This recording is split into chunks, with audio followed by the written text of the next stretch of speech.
Hello students, welcome to the PNT coaching classes learn easily and smartly. तो आज हम पढ़ने वाले हैं क्लास 10 हिंदी बोर्ड परीक्षा प्रश्न पत्र यानी कि बोर्ड एग्जाम क्वेश्चन पेपर 2023 के 3 नंबर वाले क्वेश्चन आंसर। तो चलिए करते हैं स्टार्ट। तो प्रश्न नंबर 18 में बोला गया है निम्नलिखित गद्यांश की सप्रसंग व्याख्या लिखिए। तो इसका मतलब है निम्नलिखित यानी कि नीचे लिखा हुआ जो ये गद्यांश है, गद्यांश का मतलब बताइए पैराग्राफ। ठीक है, तो नीचे लिखे हुए गद्यांश की आपको सप्रसंग यानी कि प्रसंग सहित मतलब संदर्भ और प्रसंग दोनों ही आपको बताना है। उसके बाद आपको उसकी व्याख्या यानी कि अर्थ भी यहाँ पे लिखना है यानी कि समझाना है। तो सबसे पहले चलिए इस पूरे गद्यांश में पैराग्राफ में क्या लिखा हुआ है फटाफट एक बार पढ़ लेते हैं, फिर देखेंगे संदर्भ, प्रसंग और व्याख्या। तो यहाँ पे लिखा हुआ है मूर्ति संगमरमर की थी, टोपी की नोक से कोट के दूसरे बटन तक कोई 2 फुट ऊंची, जिसे कहते हैं बस्ट, और सुंदर थी। नेताजी सुंदर लग रहे थे, कुछ मासूम और कमसीन। फौजी वर्दी में मूर्ति को देखते ही दिल्ली चलो और तुम मुझे खून दो वगैरह याद आने लगते थे।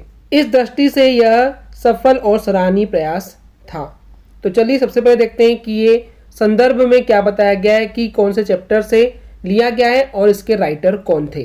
तो देखिए संदर्भ में लिखा गया है कि ये जो गद्यांश है ये हमारी पाठ्य पुस्तक के नेताजी का चश्मा इस पाठ से लिया गया है। तो देखिए आपके बुक में सिलेबस में एक चैप्टर का नाम है नेताजी का चश्मा, उसी चैप्टर से ये पैराग्राफ यानी कि गद्यांश लिया गया है। और इसके जो लेखक थे, जो राइटर है, वो है स्वयं प्रकाश है। ठीक है, आप यहाँ पे देख सकते हैं कि जो नेताजी का चश्मा चैप्टर है इसके राइटर कौन है, स्वयं प्रकाश जी। तो ये हो गया संदर्भ। अब चलिए बात करते हैं प्रसंग की। तो प्रसंग में जनरली हमको बताना क्या होता है कि जो गद्यांश है, जो पैराग्राफ है, उसमें क्या बताया गया है। एक लाइन में हमको बताना होता है कि किस चीज़ के बारे में इस गद्यांश में डिस्क्राइब किया गया है, बताया गया है। तो यहाँ पर जैसे हमने अभी पढ़े तो यहाँ पर बताया गया कि यहाँ पर जो कस्बा है, कस्बा क्या होता है, जो गांव से बड़े होते हैं। ठीक है, गांव से बड़े होते हैं और शहर से छोटे होते हैं, इनको हम टाउन बोलते हैं इंग्लिश में। तो जो कस्बा है वहाँ पे जो मुख्य चौराहा है, चौराहा क्या होता है, जहाँ पे 4 रास्ते इस तरीके से मिलते हैं, तो इस सेंटर वाले पार्ट को हम बोलते हैं चौराहा। ठीक है, तो चौराहे पर जो लगाई गई नेताजी सुभाष चंद्र बोस जी की जो प्रतिमा है, जो मूर्ति है, उसके बारे में यहाँ पे गद्यांश में बताया गया है। ठीक है, अब बात करते हैं व्याख्या की। जैसे कि आपको पता है कि मैं कभी भी व्याख्या को रटने के लिए कभी नहीं बोलता हूँ। तो सबसे पहले मैं आपको उसी गद्यांश में देख करके समझाता हूँ कि किस तरीके से गद्यांश का अर्थ लिखना होता है, उसकी व्याख्या लिखनी होती है। फिर उसके बाद मैं यहाँ पे दिखाऊंगा कि क्या वही चीज़ लिखी हुई है या कुछ अलग लिखा हुआ है। तो सबसे पहले यहाँ लिखा है कि जो मूर्ति थी वो संगमरमर की थी। तो इसके लिए हम लिखेंगे यहाँ पे मूर्ति किसकी थी, तो वो थी सुभाष चंद्र बोस जी की। तो हम लिखेंगे सुभाष चंद्र बोस जी की जो मूर्ति थी वो संगमरमर की बनी हुई थी, यानी कि संगमरमर एक तरह का बेसिकली पत्थर होता है, उसकी बनी हुई थी।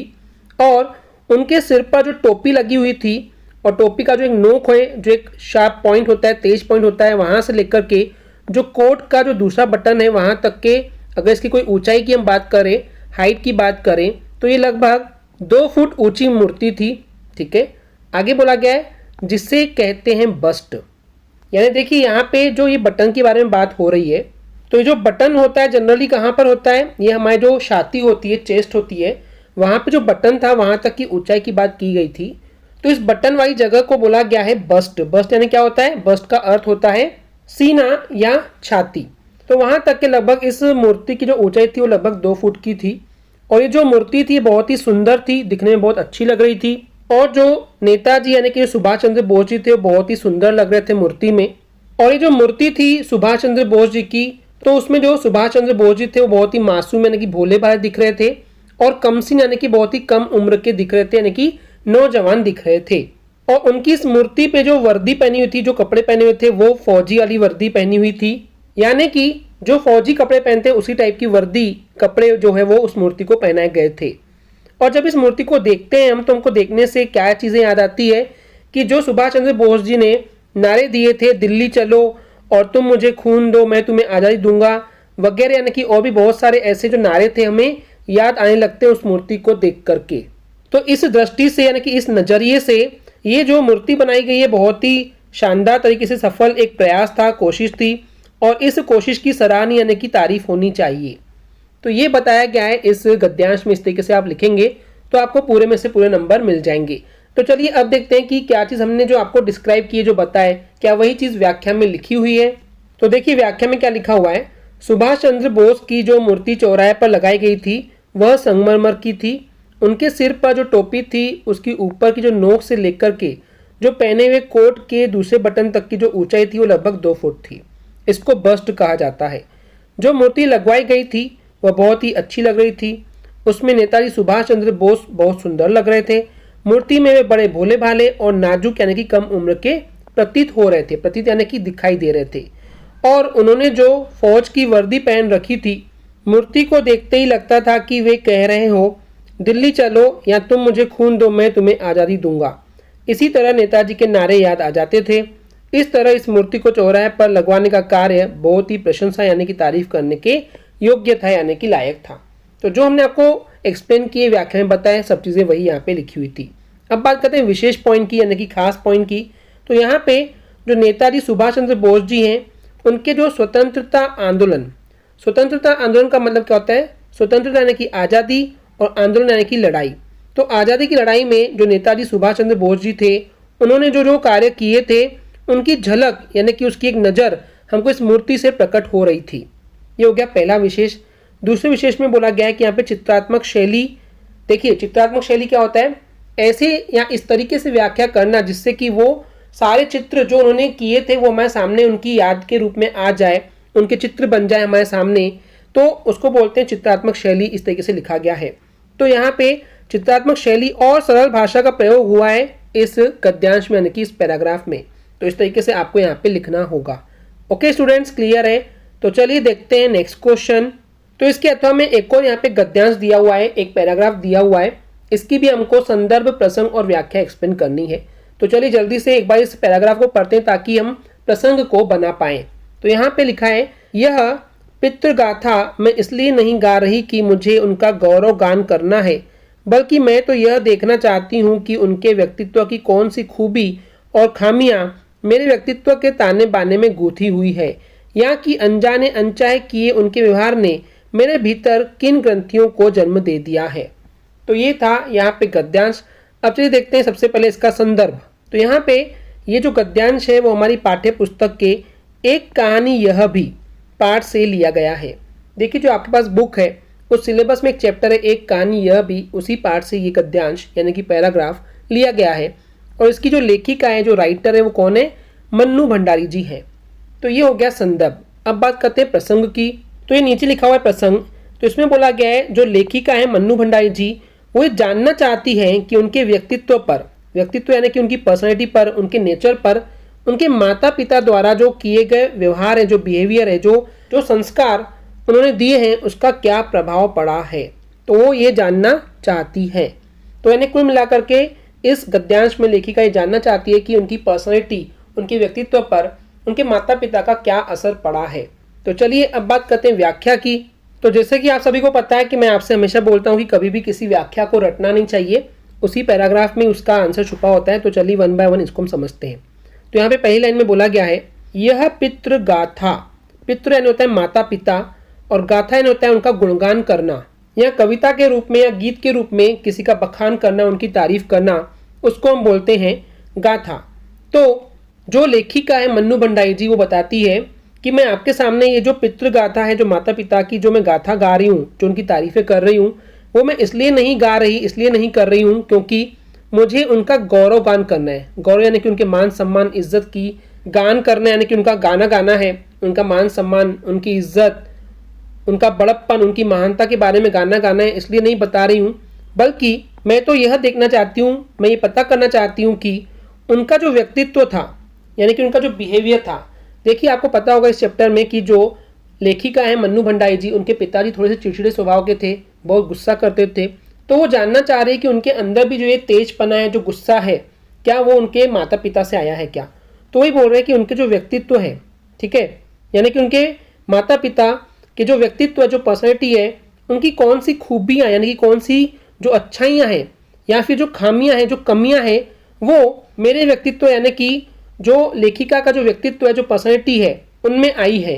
यानी कि माता पिता की कौन से व्यक्तित्व हैं जो कि लेखिका मन्नू भंडारी जी के व्यक्तित्व में आ गई है। वही आगे बोला गया है कि ताने बाने में। तो ताने बाने का अर्थ होता है जो बनावट है, जो उनका नेचर है, जो उनका शरीर की बनावट है, जो उनके व्यवहार में जो उनकी बनावट है, जिस तरीके से वो उनकी पर्सनैलिटी है, तो उसको बोला गया, बनावट को बोला जाता है ताना बाना। तो जो लेखिका मनु भंडारी है वो जानना चाहती है कि उनके माता पिता की कौन सी अच्छाइयाँ, खूबियाँ और कौन सी कमियाँ जो है उनके पर्सनैलिटी में, ताने बाने में यानी कि उनकी बनावट में गुथी हुई है यानी कि बनी हुई है। तो कुल मिलाकर के इस लाइन का अर्थ ये है कि कौन सी अच्छाइयाँ या कौन सी बुराइयाँ उनकी माता पिता के व्यक्तित्व से लेखिका मनु भंडारी के व्यक्तित्व में आई हुई हैं। अब ये जो भी खूबियाँ हो चाहे कमियाँ हो, अगर ये लेखिका के अंदर आ गई है तो अनजाने चाहे अनचाहे, अनजाने यानी कि जो पता नहीं है, अनचाहे जो कि हम नहीं चाहते, तो जो भी चीज़ें उनके अंदर आई है, उनके व्यवहार ने, जो उनके माता पिता का जो व्यवहार था, उन्होंने इनके भीतर में ऐसी बहुत सारी ग्रंथियाँ उत्पन्न कर दी है जिससे कि इनका जो नेचर है, जो बिहेवियर है, वो भी कहीं ना कहीं जोशीला है, तेज तर्रार है। तो इस तरीके से यहाँ पे आपको व्याख्या लिखनी चाहिए। अब चलिए देखते हैं कि व्याख्या में क्या वही चीज़ लिखी हुई है जो हमने आपको एक्सप्लेन की है।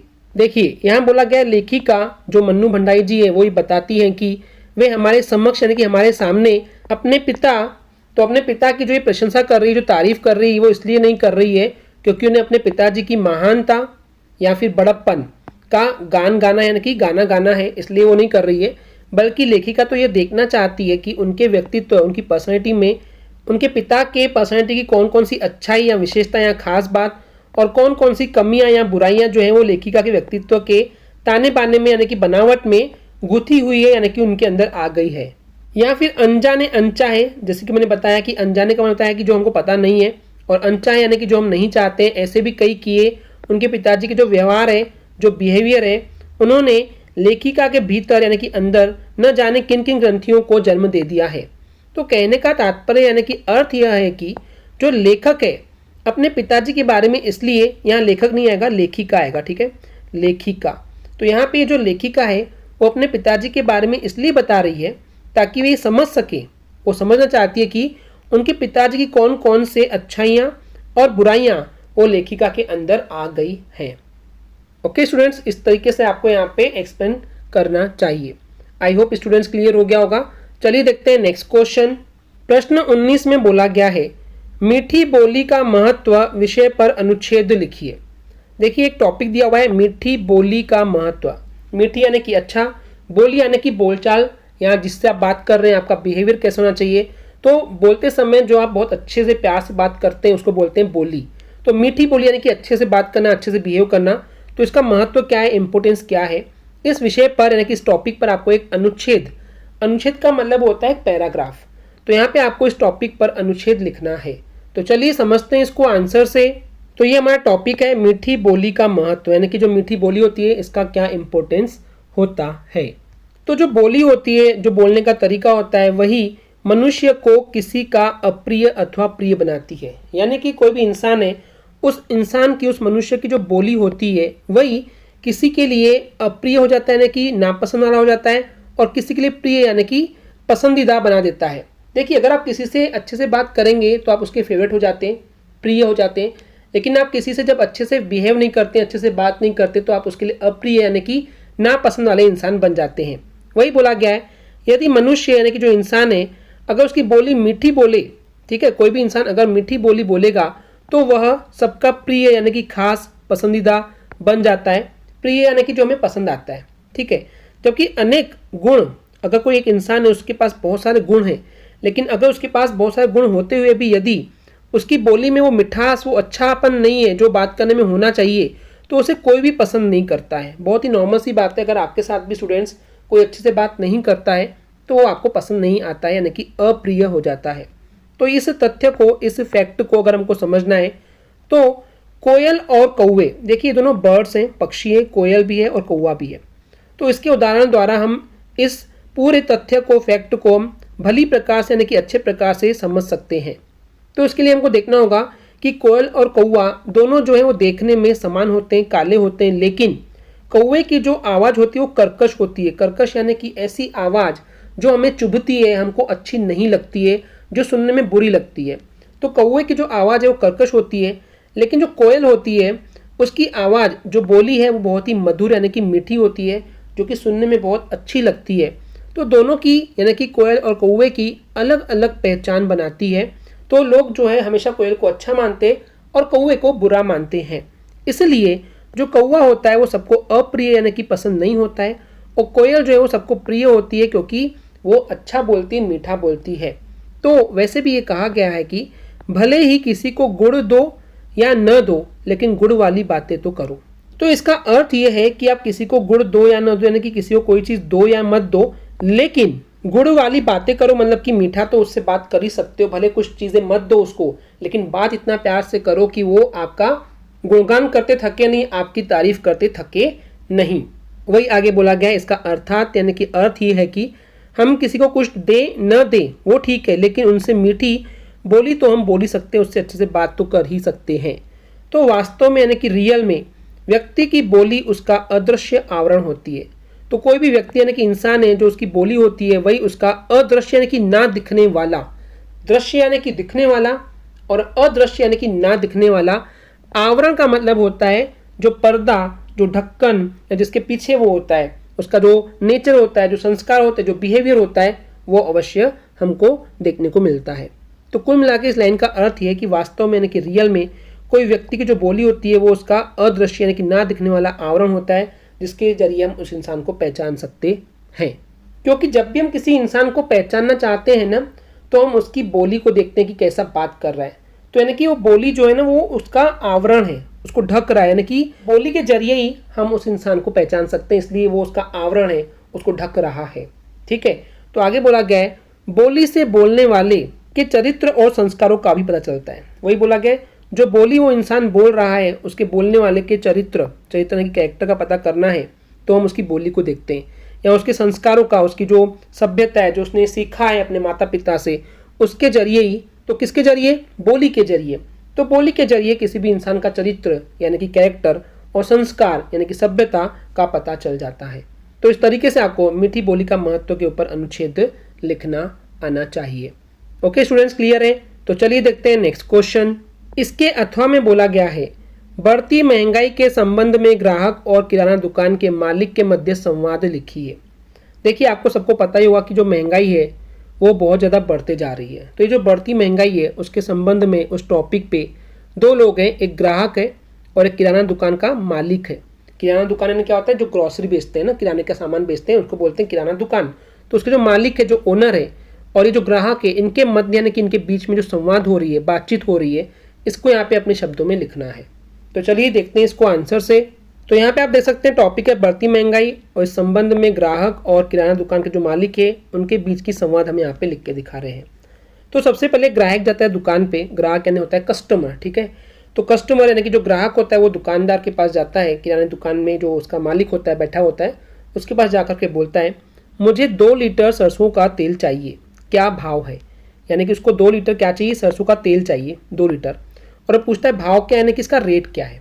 तो दुकानदार बोलता है सरसों का जो तेल है वो 160 रुपये लीटर है, यानी कि 1 लीटर की जो वैल्यू है, जो प्राइस है वो है 160 रुपये, यानी कि 160 रुपीज़। तो ग्राहक बोलता है क्या बात कर रहे हो, यानी कि वो शॉक्ड हो जाता है इतना प्राइस सुन करके। अभी तो सरसों की बम्पर पैदावार हुई है। वो बोलता है कि जो सरसों की फसल जो हुई है वो बम्पर यानी कि बहुत ज़्यादा उसकी पैदावार यानी कि उपज हुई है, उसको बहुत ज़्यादा उगाया गया है, फिर तेल इतना महंगा क्यों। तो दुकानदार बोलता है पीछे से जैसा आता है हम वैसा ही बेचते हैं। पीछे से मतलब जहाँ से वो खरीदता है, तो जिस रेट में ऊपर से यानी कि होलसेल मार्केट से जो आता है उसी रेट से हम वो बेचते हैं करके। तो ग्राहक बोलता है फिर भी इतनी बेतहाशा महंगाई का कोई तो तार्किक कारण होना चाहिए। यानी कि जो ये बेतहाशा वर्ड आया है इसका मतलब क्या होता है, बिना सोचे समझे अचानक से तेजी कर देना, ठीक है। तो ये जो अचानक से बिना बताए बिना सोचे समझे जो महंगाई आ गई है, इसका कोई तो तार्किक यानी कि लॉजिकल कारण यानी कि रीज़न होना चाहिए कि ऐसे कैसे महंगाई होगी सरसों तेल में। तो दुकानदार बोलता है इसमें तो कोई संदेह नहीं है, संदेह यानी कि डाउट नहीं है कि जो ये बढ़ती महंगाई है उसने निम्न यानी कि गरीब या फिर लोअर क्लास के लोग होते हैं वो, और मध्यम वर्ग यानी कि मिडिल क्लास के जो लोग होते हैं इनकी कमर ही तोड़ दी, कमर यानी कि इनको कमज़ोर बना दिया है। किसने? इस बढ़ती महंगाई ने। लेकिन इसमें हम क्या कर सकते हैं? दुकानदार बोलता है इसमें हम क्या कर सकते हैं भाई, अब जो रेट आ रहा है ऊपर से हम वही आपको बेच रहे हैं। तो ग्राहक बोलता है भाई साहब आप अपना मुनाफा यानी कि जो फ़ायदा है, जो कमाई है, उसको तो कम कर सकते हैं, इसी से कुछ राहत यानी कि लोगों को छूट मिल जाएगी इसी बहाने। तो दुकानदार बोलता है कि हमारा मुनाफा यानी कि जो फ़ायदा है वो तो पहले ही कम है, ठीक है, हम वैसे कमाई बहुत कम करते हैं, लेकिन जो महंगाई है, जो महंगाई बढ़ते जा रही है, इसका प्रमुख कारण, जो मेन कारण है वो हमारा मुनाफा थोड़ी है। ये जो हम कमाई कर रहे हैं इससे कोई महंगाई नहीं बढ़ रही है, उनका ऐसा बोलना था। तो ग्राहक बोलता है पर ऐसे ही चलता रहा तो आम आदमी क्या करेगा। वो भी सही बोलता है कि अगर ऐसे ही चलता रहा, महंगाई बढ़ती रही, तो ऐसे में जो आम आदमी है, जो नॉर्मल इंसान है, वो क्या कर सकता है। तो अब दिमाग खराब हो जाता है दुकानदार का। तो दुकानदार क्या बोलता है, ये जो बढ़ती महंगाई पर जो चर्चा कर रहे हो, जो बातचीत कर रहे हो, इसको कभी किसी और के साथ करना, मुझे और भी ग्राहक देखने हैं भाई।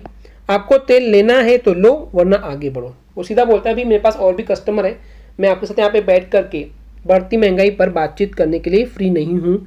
अगर आपको तेल लेना है तो लो, नहीं तो फिर आगे बढ़ो, दूसरी दुकान में जाओ, मेरे को कोई दिक्कत नहीं है। तो ग्राहक बोलता है, ग्राहक का भी दिमाग खराब हो जाता है। वो बोलता है कैसी बात करते हो, मैं भी कोई फालतू थोड़ी बैठा हूँ, यानी कि मैं भी कौन सा फालतू हूँ, मेरे पास भी बहुत काम धंधे, मैं भी ऐसे फ्री में आपसे बात करने के लिए नहीं आया हूँ। वैसे तो मैं 2 लीटर तेल लेने वाला था, लेकिन जब तेल इतना महंगा हो गया है तो मुझे बस 1 लीटर तेल दे दो। तो दुकानदार बोलता है ठीक है देता हूँ, रुपये 160 दो, यानी कि 160 रुपीज़ मेरे को दो। तेल दे दिया उसने। ग्राहक बोलता है ये लो पूरे 160 रुपीज़, यानी कि पूरे 160 रुपीज़ दे रहा हूँ, कोई कम करके मैं आपको नहीं दे रहा हूँ। तो इस तरीके से आपको जो है ग्राहक और दुकानदार के बीच में कन्वर्सेशन यानी कि संवाद लिखना है। समझ में आया स्टूडेंट्स। तो चलिए देखते हैं नेक्स्ट क्वेश्चन। प्रश्न 20 में बोला गया है निम्नलिखित पद्यांश की सप्रसंग व्याख्या कीजिए। निम्नलिखित यानी कि नीचे लिखा हुआ जो ये पद्यांश है, पद्यांश का मैंने बताया पोयम यानी कि कविता, जो यहाँ पे कविता लिखी है इसको हम बोलते हैं पद्यांश। तो नीचे लिखे हुए पद्यांश की प्रसंग सहित, सप्रसंग यानी कि प्रसंग सहित मतलब संदर्भ और प्रसंग दोनों के साथ साथ आपको इसको व्याख्या करना यानी कि अर्थ भी समझाना है। तो चलिए सबसे पहले एक बार पढ़ लेते हैं इस पद्यांश में क्या बताया गया है।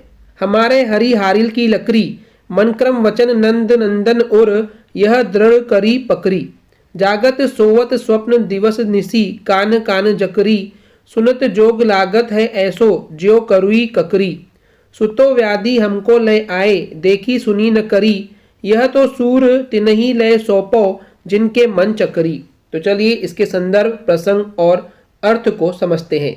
तो सबसे पहले संदर्भ में क्या लिखना है इसको समझते हैं। तो हम लिखेंगे यह जो पद्य है ये हमारी पाठ्य पुस्तक के पद्य पाठ से लिया गया है। जो आपका सिलेबस है उसमें इस चैप्टर का नाम है पद्य, तो इस पाठ से लिया गया है और इसके कवि जो है वो है सूरदास। ठीक है, अब चलिए देखते हैं प्रसंग को। तो प्रसंग में बताया गया है कि यहाँ पे अपनी प्रेम भावना को प्रकट करते हुए यहाँ पे गोपियों ने कहा है।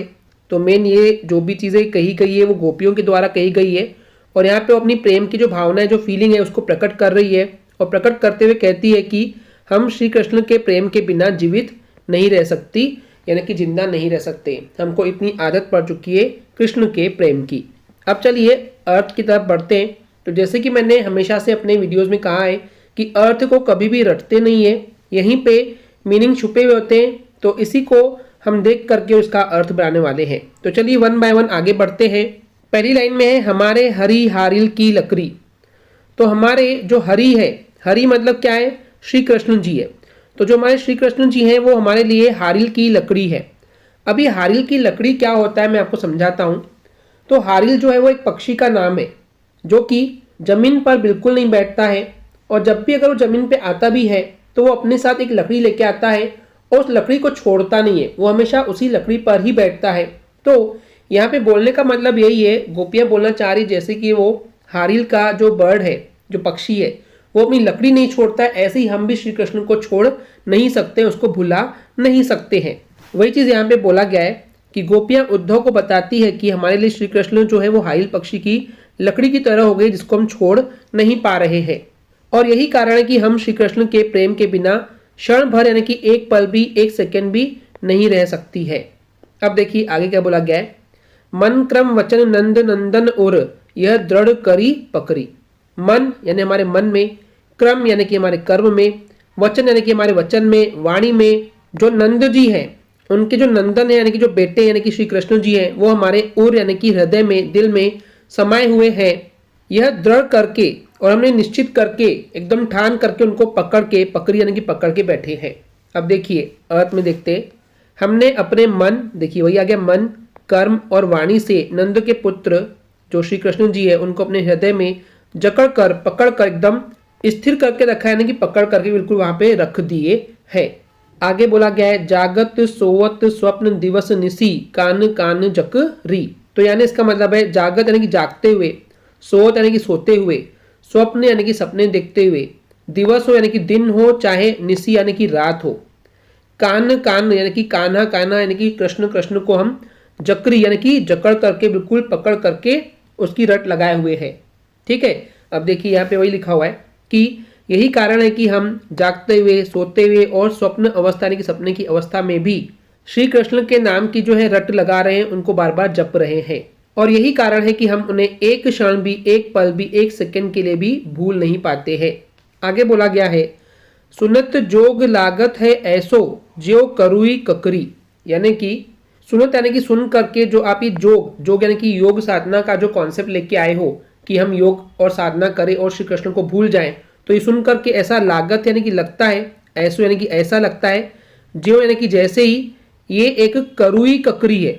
करुई यानी कि कड़वी और ककरी यानी कि ककड़ी जो खाते हैं, तो ये बिल्कुल कड़वी ककड़ी के जैसा है। ये जो आपका योग लेकर के आए हो ये सब फालतू की बातें हैं।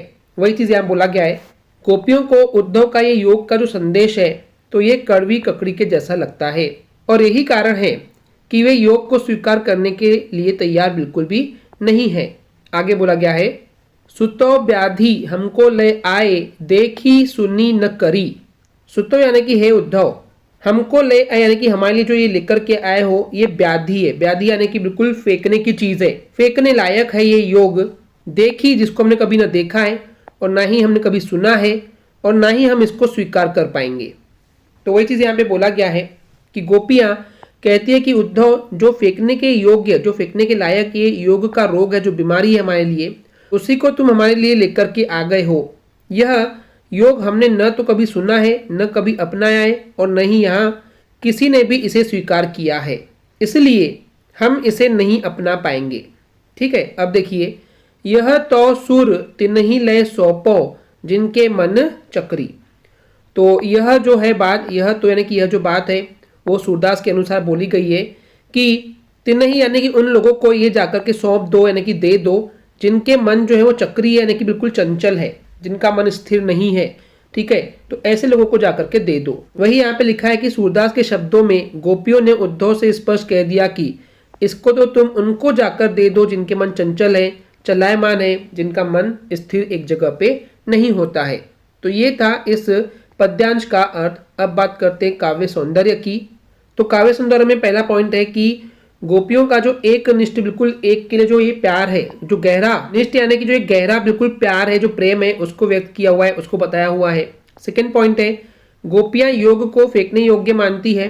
तीसरा है यहाँ पे अनुप्रास अलंकार है, पुनरुक्ति प्रकाश अलंकार है और ब्रज भाषा का यहाँ पे प्रयोग हुआ है। ओके स्टूडेंट्स, क्लियर है?